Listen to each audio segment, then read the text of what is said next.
I would have trust issues too. And now, I mean, I'll be completely honest. I have trust issues. I mean, I caught you in the little lies. Felt like you were big lying to me earlier. And now there's this thing that you're being hyper vague about. And I'm just going to let you know, based on a few episodes in the past, I'm not going to pressure you to tell me, of course, but I am going to let you know, based on previous episodes, the vagueness makes it look worse than it likely is.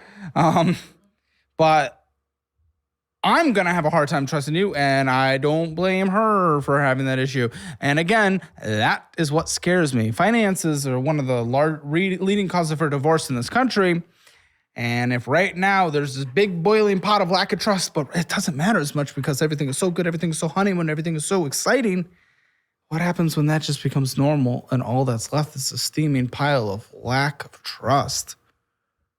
That's nervous for me personally, especially if we're about to intertwine our finances so quick. I mean, Aaron specifically avoids that you've lied, or you've admitted that you've lied during money conversations with Stacy because you want to avoid the You lie in conversations and you're admitting to that? And then the fact that you lied about it is the bad thing, not that you're doing it. I mean, I wouldn't advise you doing it, but the lying, I don't understand. It was a pointless lie, which is even worse than a lie that, like, you could have some reasoning for. You were telling Colton that you've specifically lied to avoid confrontation in the financial conversations of the household. I think I was mostly just referencing the old roommate thing, because it was a very. Is there anything else? I mean, okay, just checking.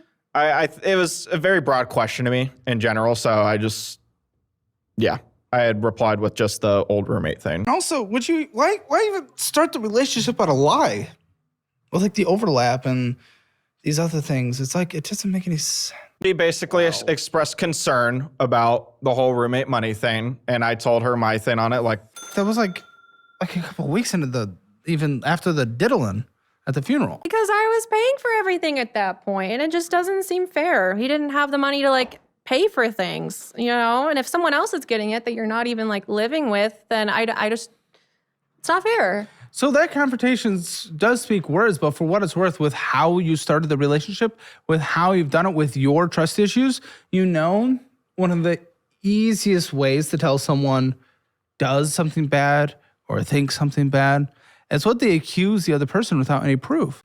It's not just unless there's actually something that was seen, not a very normal thing to accuse.